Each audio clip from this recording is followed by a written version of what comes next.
Pijemo vedno slabšo vodo, klorovi pripravki še vedno brez prave alternative. Flancanje 2023 v Smledniku na temo voda. Zbirka pravljic o rožah.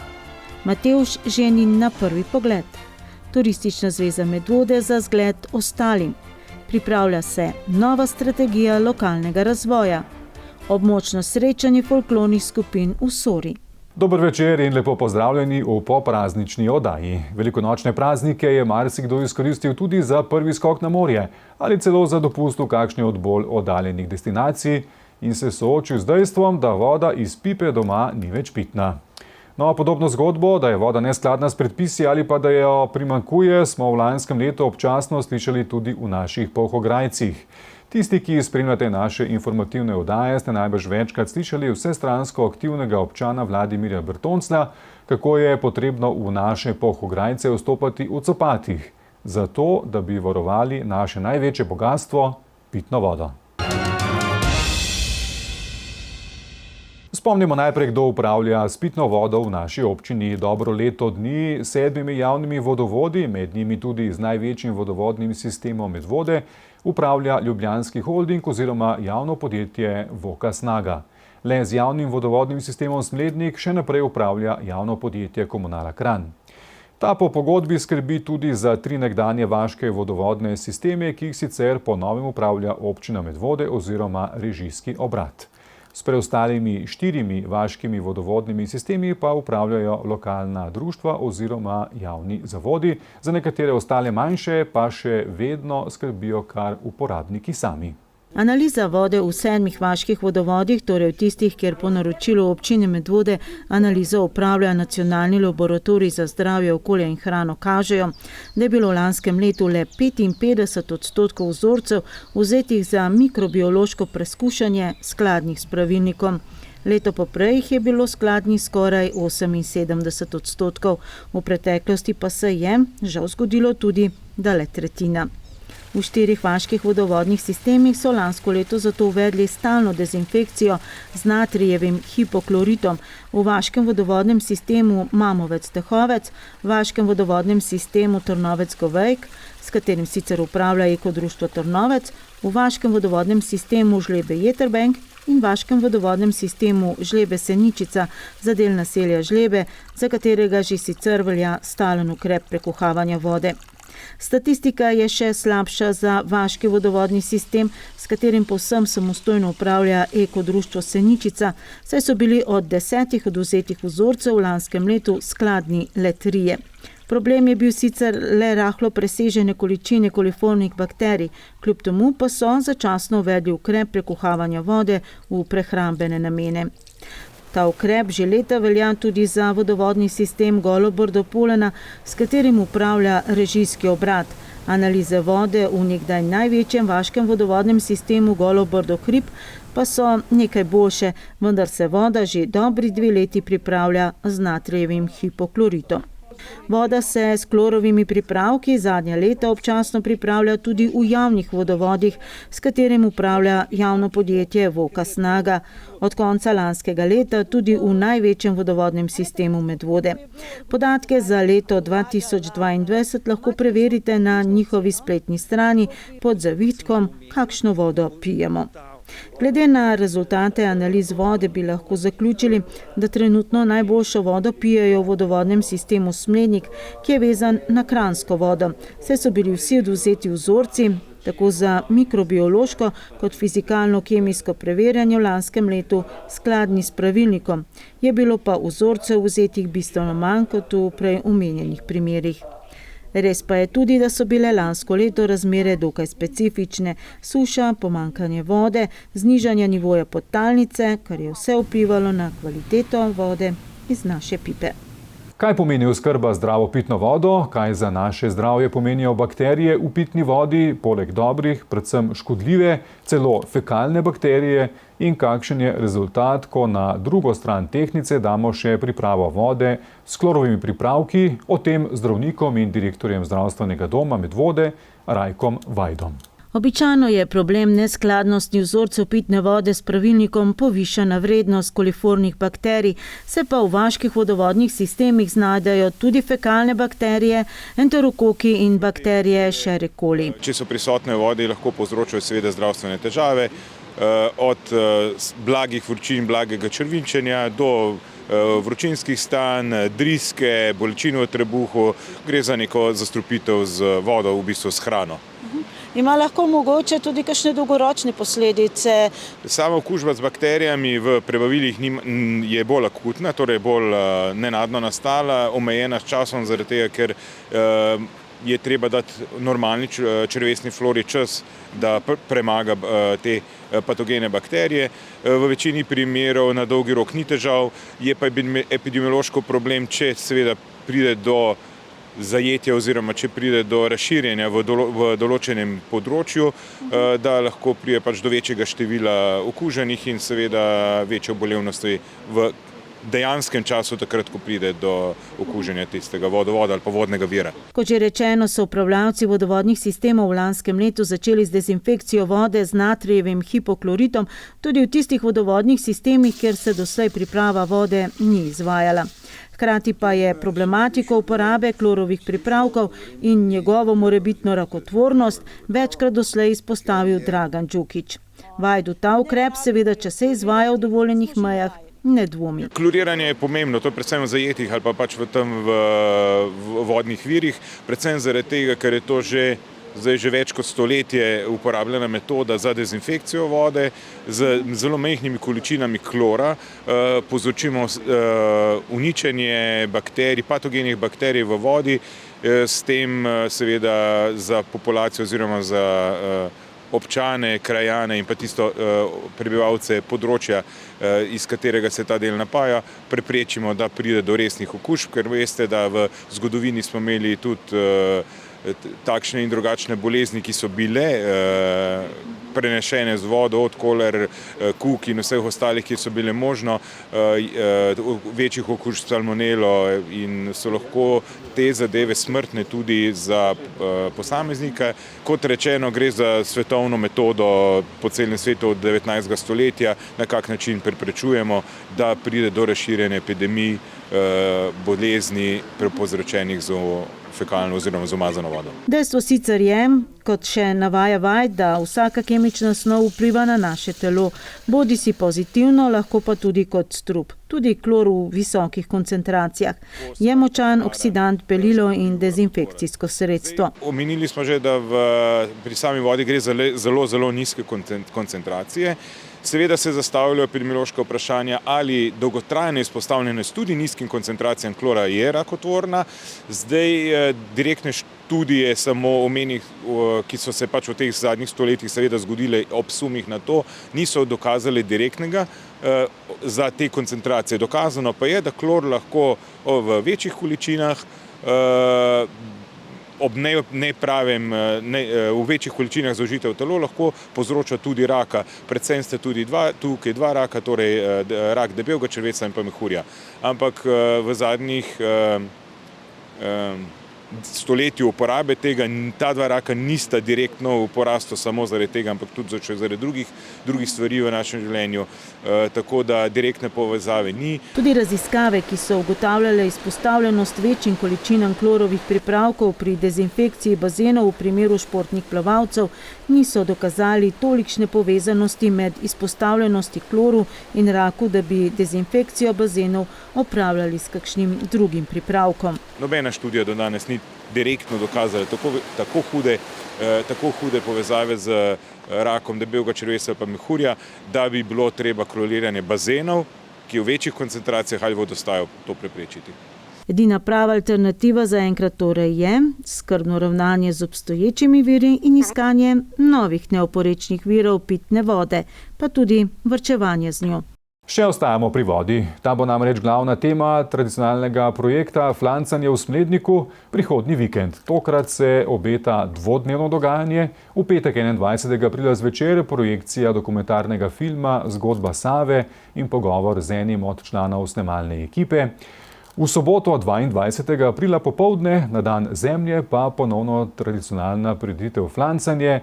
z glavnim opravilom izmenjavo flanc in semen. Mi smo se v Smledniku oglasili v torek, ko je podoba vaškega vrta še povsem odražala velikonočno razpoloženje. Ja, vaški vrt v Smledniku je vsako leto ob praznikih posebej okrašen, zato skrbi članica Društva za ustno zgodovino Albina Biznjak.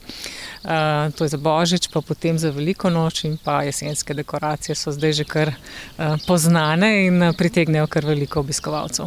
Društvo Center za ustno zgodovino je vaški vrt pred 5 leti zasnovalo na principih permakulture kot skupnostni in medgeneracijski projekt. Kakšni so obeti za letošnjo posaditev tega vaškega vrta? Začeli smo letos konec marca z urejanjem, bo pa letos še eno sušno leto, to se vidi že sedaj. Tu seveda še bolj pride do izraza na brežinah, kljub temu, da je vrt v terasah.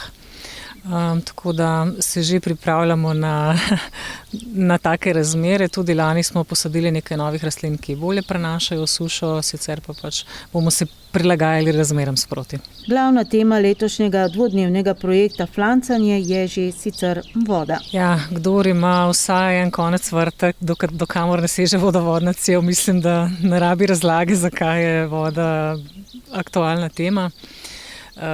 To je del sicer naravne dediščine, hkrati je tudi del naše kulturne dediščine, ker včasih so na naravne vire zelo drugače pazili kot mi danes, se zavedali njihove dragocenosti.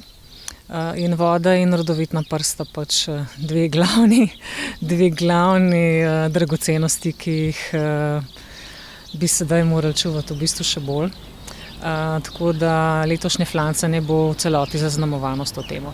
V petek 21. aprila zvečer bo v Kudu Smlednik projekcija dokumentarnega filma Zgodba Save in pogovor z enim od članov snemalne ekipe. Do 18. aprila pa že poteka tudi javni natečaj za otroke, da razmislijo o tem, kje bi poiskali vodo, če ta ne bi pritekla iz pipe.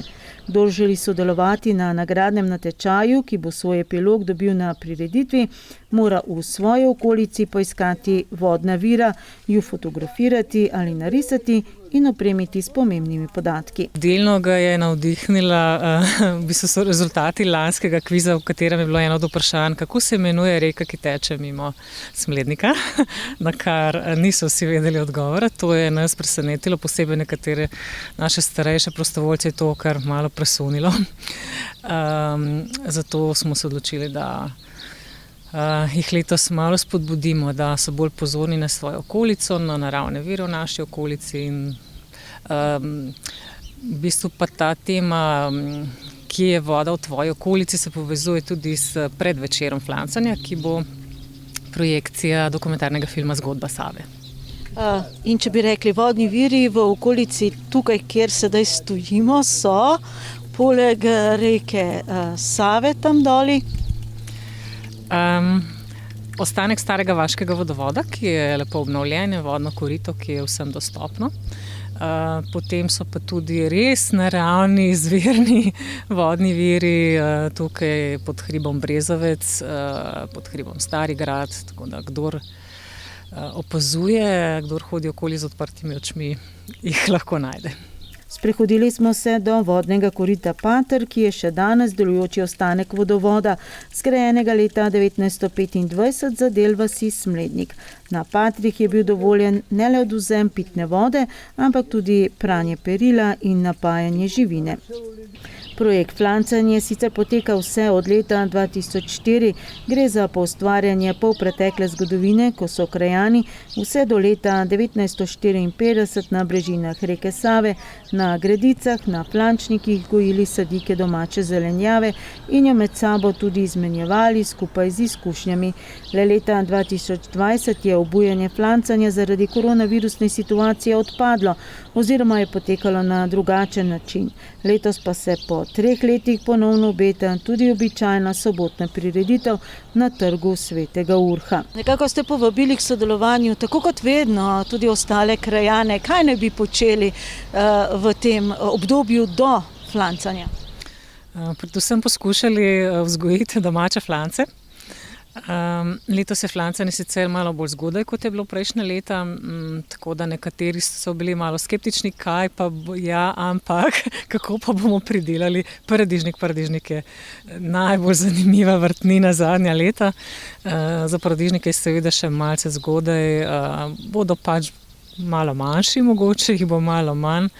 Tako da bo nabor mogoče majčkeno drugačen, kot je bil lani, ampak vseeno, vzgoja sadik se začne že januarja in februarja, tako da smo prepričani, da bo dovolj materijala tudi letos. Še kar ostajamo pri podobni temi. Konec marca so v knjižnici Medvode predstavili novo knjigo, zbirko pravljic z naslovom Kako so rože prišle na svet. Pod soavtorstvo so se podpisale Breda Podbrežnik-Vukmir, ki je pravljice iz vsega sveta zbrala, Larisa Jovanovič, ki jih je literalizirala, in Medvoščanka Barbara Pregelj, ki jih je uredila. Knjigo je izdala medvoška založba Malinc. Gre za knjigo na 132 straneh s 30 pravljicami, legendami in miti o rožah z različnih koncev sveta, ki jih je zbrala Breda Podbrežnik-Vukmir, in to v povezavi s Križnikovim pravljičnim festivalom, ki poteka že 11. leto v organizaciji knjižnice Franceta Balantiča v Kamniku. Ob zbiranju pravljic povezanih z gozdom in drevesi so ji namreč pod roke prišle tudi tiste o drugih rastlinah. Tukaj noter so zbrane pravljice, legende, bajke in pa tudi miti o rožah iz vsega sveta in iz vseh kultur. Rože niso namreč samo za dekoracijo, ampak je to nekaj, kar nas spremlja od rojstva pa do smrti. Nam lajša, lepša življenje, z njimi gradimo tudi odnose in imajo pomemben simbolen pomen. Jezikovno je pravljice o rožah obrusila Larisa Jovanovič, uredila pa Medvoščanka Barbara Pregelj iz medvoške založbe Malinc. V slednji se na različne načine odločajo, katero knjigo vzeti za svojo in ji pomagati pri izidu. Eno so pač lastne preference, v bistvu to, kar pravzaprav mene osebno zanima. Tukaj veste, da pač nas zanima špansko govoreči svet, tako da tukaj mislim, da ni nobenih dvomov, kako jih izbiramo, se pravi po tem, kar smo se naučili. Po drugi strani smo pa tudi zelo odprti za predloge, ne? In ravno ta knjiga, ki jo danes predstavljamo, v resnici je en tak predlog. Namreč name se je obrnila gospa Breda Podbrežnik-Vukmir s tem zanimivim predlogom. In jaz sicer imam zelo rada knjige, ampak hkrati imam pa tudi zelo rada naravo, tudi rože, tako da v resnici nisem prav zelo oklevala. Ne. Med zbranimi pravljicami, legendami in miti je tudi ena španskega govornega področja. Ravno tako smo v resnici začeli sodelovati. Ne. Meni je zelo ljuba legenda o žametnici. Tudi ta ilustracija mi je tako nekako, ne da mi je najljubša, ampak mi je zelo blizu. Tako da ja, v resnici smo z tega pač tudi govornega področja vključili tudi nekaj pravljic, ampak tukaj se mi zdi zelo pomembno pač poudariti to, da prav pravljice seveda so ljudsko izročilo, ne. Tisti zapisovalci so jih večinoma adaptirali, ampak zato, da so pa lahko prišle v knjigo, je bila pa res zelo potrebna ta literarna roka Larisa Jovanovič, ki jih je v bistvu pač literarizirala, ne. Se pravi, prevodi v bistvu so bili zelo močno literarizirani, zato da so pač knjige take berljive, no, tako kot v bistvu in tako lepe, kot so. Vaša najljubša ta špansko govoreča? Ja, mislim recimo legenda o žametnici, no. So triglavske rože, to vsi poznamo, o čudežnih zdravilnih rožah, ki so belega gamsa, zlatoroga delale nesmrtnega. Druga pa je romunska pravljica Cvetlična kraljična, ki je pravzaprav ponovitev mita o Demetri in Persefoni. Skratka o tem, da je leto razdeljeno na 2 ciklusa. En ciklus je, ko rože cvetijo, drugi del leta pa, ko rož ni in se vse pomakne pod zemljo. To pa ni njen prvi zbirateljski projekt pravljic, pa se ko prej tudi ne zadnji. Imam veliko ciljev, ne bom vseh govorila, ker jih je preveč, da bi jih uresničila, ampak eden se bo pa prav gotovo uresničil. Založbo Malinc pripravljamo še knjigo o drevesih. Eno izmed pravljic je interpretirala tudi knjižničarka Mirjam Slanovec. Marta Grkman je ob tej priložnosti pripravila prikaz izdelovanja šopkov iz suhega cvetja oziroma iz krep papirja. Monika Mohar iz vrtnarstva Hortika iz Goričan pa je posredovala znanje, kako vrtnarji v spomladanskem času skrbijo za rože, da bodo te lep okenski oziroma balkonski okras tudi za nas. Jaz vedno svetujem, da se rože kupujejo na vrtnarijah, ne na kakšnih takih trgovinah, kjer ni to njihova primarna dejavnost, da si izberemo kvalitetno, ustrezno sadiko. Res moramo pogledati, kakšna rastlina je, potem pa, da jo tudi ustrezno posadimo v ustrezen substrat in da za njo primerno skrbimo. In to seveda bom danes povedala. Ste tudi vi mogoče zagovornica avtohtonih sort, recimo, tako kot rečemo, avtohtonih sort rož, rastlin? Sem, ampak v Sloveniji avtohtonih rožic nekako ni, no. Mislim, ni. So, ampak če pogledamo tole čisto navadno vijolico, to bi bila recimo naša vijolica, a ne? Ampak tukaj imamo pa zdaj že hibrid, tudi poznamo jo kako, pod mačeho, a ne? Ja, ampak je pa vijolica, ne? Latinsko viola cornuta, tako da vrtnarji so skozi leta, čez leta se kar naučili, kako rože narediti še lepše. Predstavila je še nekaj rož, nekatere tudi nastopajo v knjigi, poleg vijolice še narciso, spominčico, nagelj, vrtnico in za konec še pelargonijo. In kako je sploh prišlo do sodelovanja na predstavitvi knjige, kako so rože prišle na svet? Z gospo Barbaro se poznava že kar nekaj let, že kar nekaj let nasajam rože in potem se sama trudi, da ji lepo rastejo. Kakšni so modni trendi letošnjega leta? Ker vemo, tudi na naših oknih in na naših balkonih so modni trendi. Tako drži, ja, to ste odlično vprašanje. Letošnji modni trend, kar se tiče barve, je malinasto rdeča. Lepa barva. Slovenci se mi zdi, imamo radi rdečo barvo, to živo, živahno barvo. In kar nekaj rastlin se dobi v taki lepi malinasto rdeči barvi. Sedaj pa nadaljujemo z dogodkom, ki se običajno ne odvije brez rož in cvetličnih dekoracij. Govorimo o najlepšem dnevu mladih parov, poroki. Prav posebne poroke se je udeležil Matevž Gortnar iz Preske, ki ga v teh dneh lahko spremljamo v oddaji Poroka na prvi pogled. O romantičnem dogodku, zamenjavi nevest in odzivu domačih smo se pogovarjali z glavnim akterjem, televizijskim ženinom, ki nam je razkril marsikatero podrobnost. Na eni izmed komercialnih televizij lahko te dni spremljamo tudi našega občana, 25-letnega Matevža Gortnarja iz Preske. Poleg tega, da je bil polfinalist Mistra Slovenije 2020, smo ga lahko gledali tudi v številnih reklamah. Matevž, ki je svojo večno zvestobo najprej obljubil Maši Levačič, je že stari znanec televizije. V šov pa ga je zaneslo čisto po naključju. Sama odločitev za sodelovanje v šovu je bilo v bistvu se sicer stvar odvila tako, da so me kontaktirali. Poletje je bilo mogoče malo sem bil dolgočasen, nisem imel kaj za početi, pa še zanimalo me je pač samo potekanje, kako se snema šov. Pa sem na koncu se odločil, da bom sodeloval. In kako so na to odločitev reagirali tvoji domači, prijatelji, starši, znanci? Načeloma, ko sem se prijavil oziroma ko sem sprejel pač sodelovanje, sem povedal samo pač domačim oziroma bližnjim. Od ostalih noben dejansko ni vedel, da sem pač sodelujem v šovu. Doma so sprejeli precej pozitivno. Brati sploh pač so itak se zabavali, da me je gor gledali, tako da pač je bila kar pozitivna pač zadeva. Poroka na prvi pogled je pravzaprav eksperiment, kjer se ženin in nevesta prvič vidita šele na poročni dan, potem pa vse poteka kot po pravi poroki. Medeni tedni, skupno življenje, vsakdanji izzivi. Ob vsem tem pa udeležence spremljajo kamere. Si mogoče za stotinko pomislil, da bi mogoče tam lahko spoznal svojo bodočo ženo?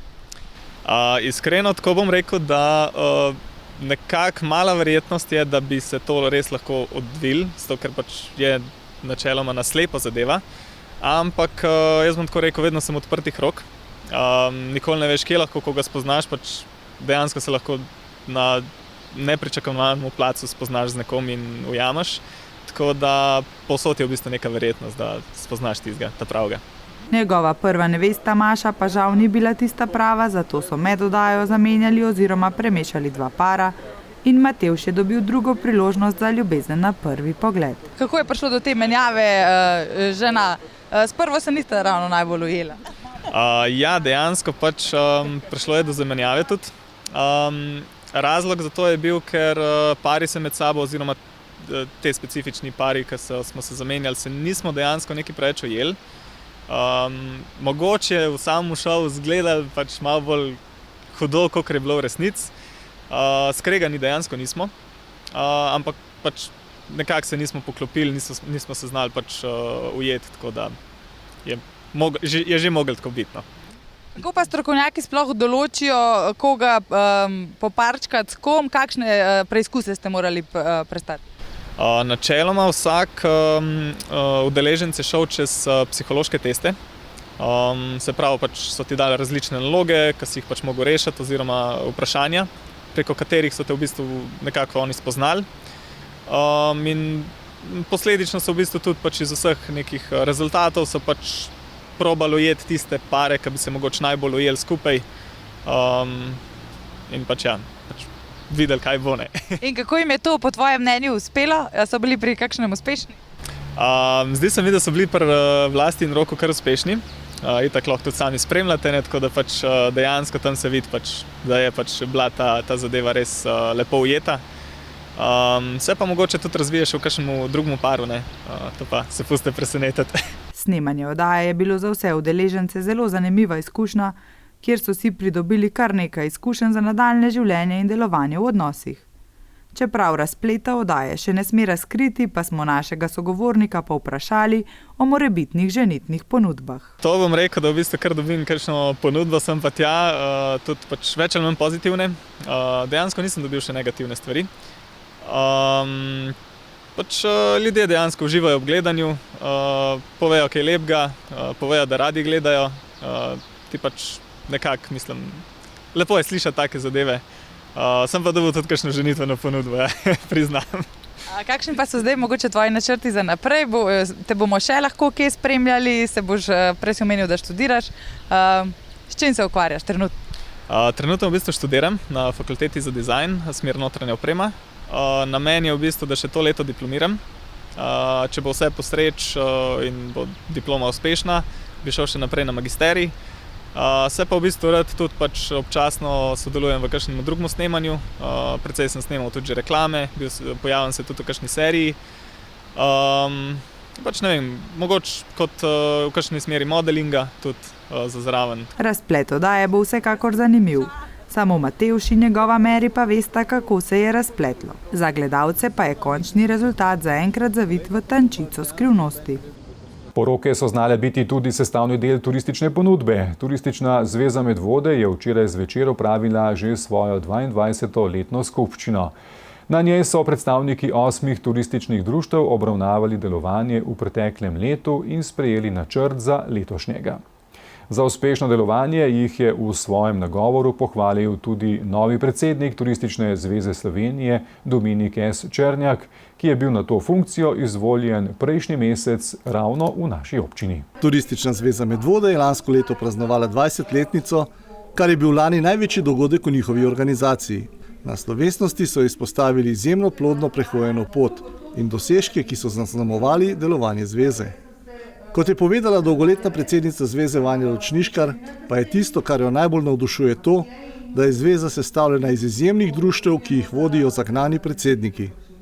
Pred 20 letem, ko sem prišla k turistični zvezi, vsem tem prostovoljcem, s katerimi zdaj že teh 20 let tudi delamo in sodelujemo, lahko rečem, da je tista pozitivna naravnanost, ljubezen do svojega kraja, do vse te okolice, do občine, tista, ki nam daje motivacijo, da projekte v vsakem turističnem društvu in tudi tak, ki jih peljemo skupaj, izpeljemo skupaj in da jih naredimo tako, kot se zagre. Tako je zveza skupaj z vsemi društvi in javnim zavodom Sotočje v lanskem letu uspešno sodelovala tudi na sejmu Turizem in prosti čas. Poskrbela za čisto okolico z vsakoletno očiščevalno akcijo, nakupila nekaj novega promocijskega materijala in uspešno izvajala projekt Mala šola turizma. Zveza in njeni člani so aktivni tudi izven meja naše občine in sodelujejo v številnih državnih projektih. Zveza je odzivna in pripravljena pomagati pri prepoznavnosti naše občine, četudi gre za tovrstne dejavnosti veliko prostovoljnega časa članov. Ja, sigurno sem ponosna na vse v vseh turističnih društvih, s katerimi smo spet v letu 2022 delali 100%, pa še tudi mogoče malo bolj, na vseh projektih skupnih, ki so Mala šola turizma, Moja dežela lepa in gostoljubna. To je pa tisto, kar nas združuje, za katere vemo, da te dva projekta peljemo že res dolgo obdobje in te stvari se ne spreminjajo. Uspešno delovanje zveze je pohvalil tudi novi predsednik Turistične zveze Slovenije, Dominik S. Černjak, ki je z obiskom letne skupščine pokazal, da so v srednjem planu delovanja državne zveze ravno turistični prostovoljci. Kot je dejal, se ravno turistični prostovoljci ne znajo dovolj pohvaliti, ampak so bolj usmerjeni v delo in ne v samo promocijo. Je priti na obisk in poslušati rezultate dela Medvoške turistične zveze je vedno užitek. Užitek zato, ker vidiš, koliko ljubezni, koliko veselja se ustvarjajo številne aktivnosti na terenu in pri tem se imate in imamo vedno lepo. Malo šali, malo zares, Medvode so zelena vrata v najlepše mesto na svetu in prav je, da ohranjate tradicijo, ki jo že desetletja izvajajo turistična društva, zelo aktivno, zelo polno prostovoljcev, delate z mladimi, ohranjate tradicijo in predvsem se povezujete med seboj in z lokalno skupnostjo. In to je za pohvaliti. In samo želim si, kot predsednik Turistične zveze Slovenije, da bi takih zvez bilo čim več po Sloveniji in da bi bilo čim več Juretov, pa čim več Istokov, pa čim več Vanj. Vsem trem in vsem ostalim prostovoljkam in prostovoljcem najlepša hvala in gremo dalje. V novo delovno leto pa gre tudi Turistična zveza Medvode, ki je prvi letošnji večji aktivnosti že uspešno upravila. Za njimi so že sejem Alpe Adria in očiščevalna akcija. Tradicionalno se pripravljajo na akcijo Moja dežela lepa in gostoljubna. Sodelovali bodo tudi v Evropskem LAS projektu. Največ energije in največji vložek za prihodnje delo in razvoj zveze pa vidijo v projektu Mala šola turizma. Iz tega projekta pričakujejo vzgojiti nove turistične prostovoljce, ki naj bi nadaljevali delo sedanje generacije. Lahko rečem, da sem rabila samo prave sogovornike. In to mi trenutno resnično veliko pomeni, da na osnovni šoli Medvode delujemo tako turistični krožek kot gospodinjski krožek, kot ena celota, da vsi mentorji, učitelji in pa tudi jaz sodelujemo tako, da iz tega projekta sigurno enkrat bo nastal dober primer dobre prakse. Skozi celotno skupščino je bilo večkrat slišati tudi pohvale na uspešno sodelovanje z javnim zavodom Sotočje, še posebej z Juretom Galičičem, ki je zadolžen za področje turizma.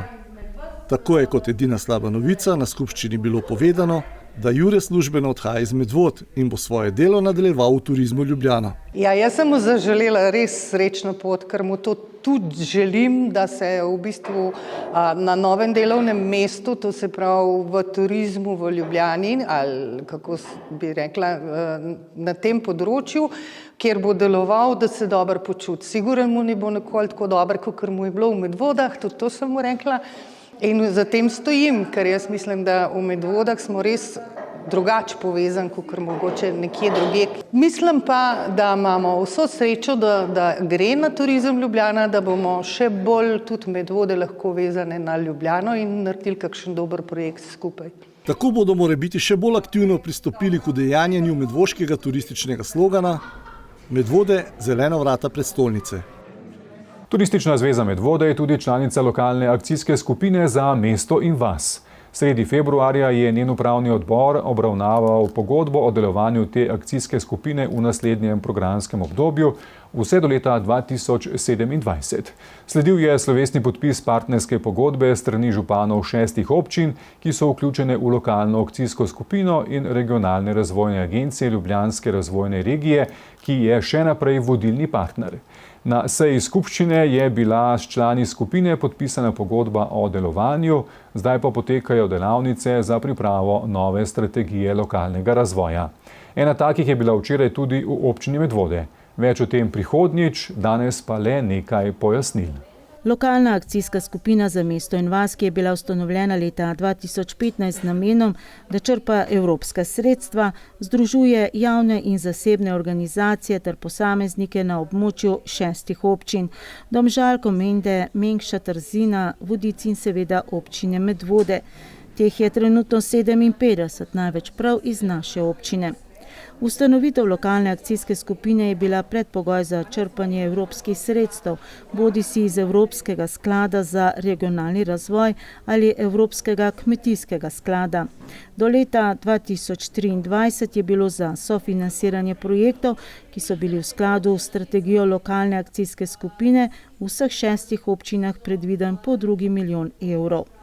Strategija lokalne akcijske skupine, ki je nosila naslov Za mesto in vas, je temeljila na 4 ciljih oziroma prioritetah: nova delovna mesta in pridobivanje kompetenc za lažjo zaposlitev na vseh področjih, privlačno bivalno okolje na podeželju z igrišči, tematskimi potmi, lokalnimi tržnicami, varstvo narave in kakovost okolja, tako v ožjem pomenu, kot je na primer varstvo mokrišč, ali širše s trajnostno mobilnostjo in energetsko samooskrbo, in še večja socialna vključenost ranljivih ciljnih skupin, predvsem otrok in starejših. V naši občini je bil prvi realiziran Lasov projekt ureditev vaškega vrta z otroškim igriščem v krajevni skupnosti Trnovec, zadnji pa pred kratkim predstavljen projekt Moj očka ima konjička 2 v Hrašah, vmes pa še številni drugi. Med drugim najobsežnejši projekt, ki je potekal po celotni občini, Stara hišna imena, eden bolje finančno podprtih projektov v naročju narave v povezavi s projektom Hiša na hribu.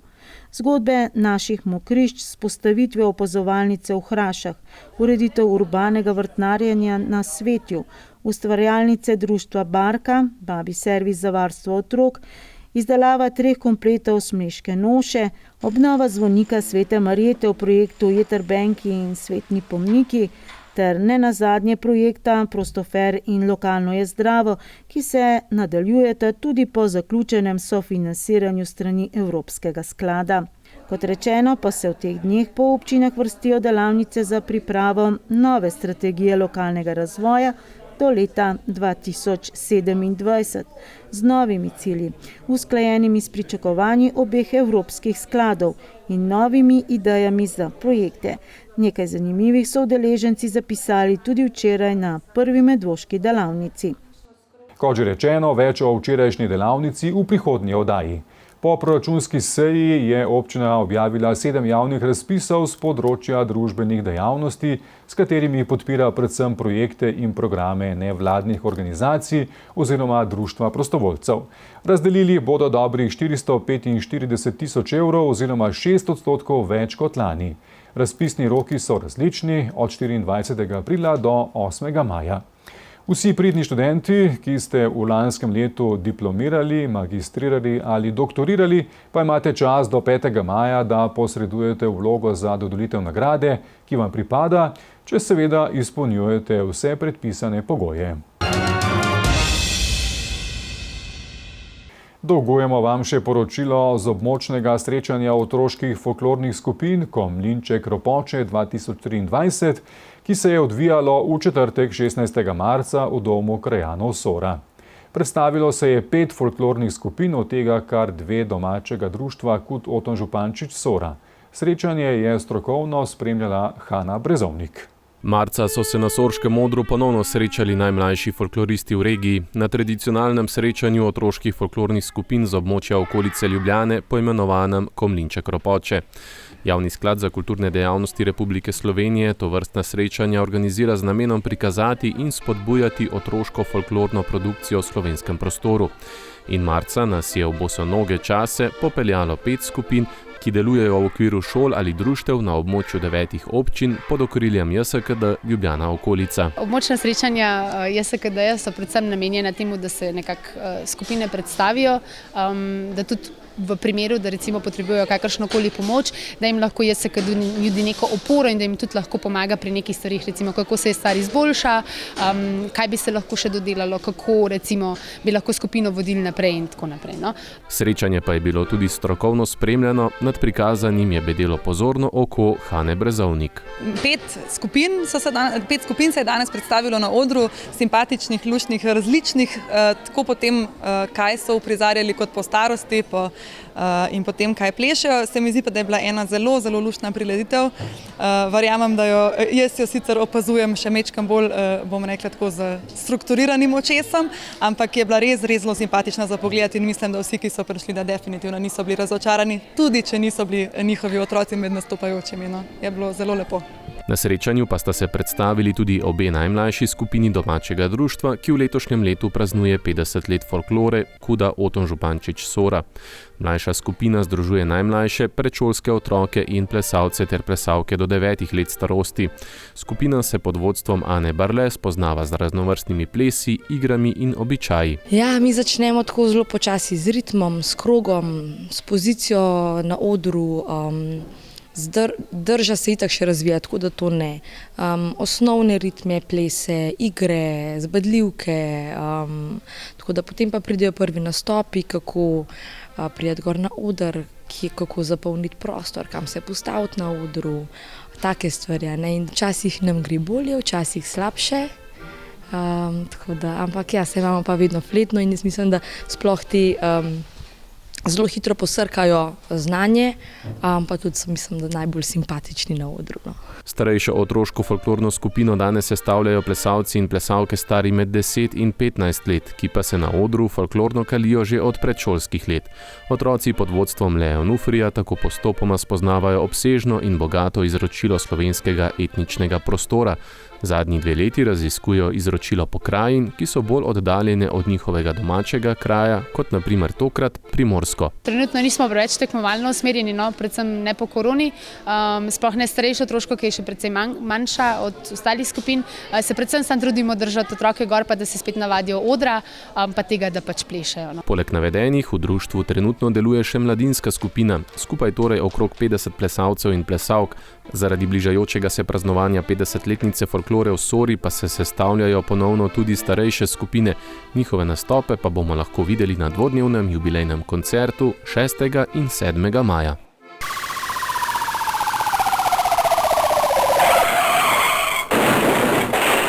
V Sori je prišlo do manjše prometne nesreče, vendar je bil eden od udeležencev iz tujine, ker pa sta oba udeleženca in njuni vozili izpolnjevali pogoje za udeležbo v prometu, so policisti odstopili od ogleda.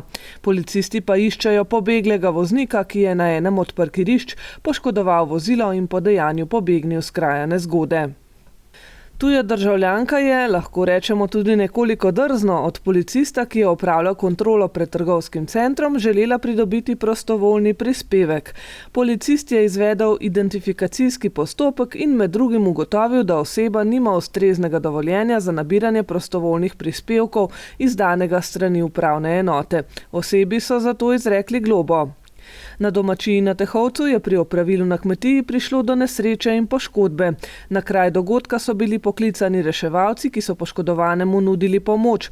Policisti pa so preverili okoliščine dogodka in ugotovili, da je tuja krivda izključena.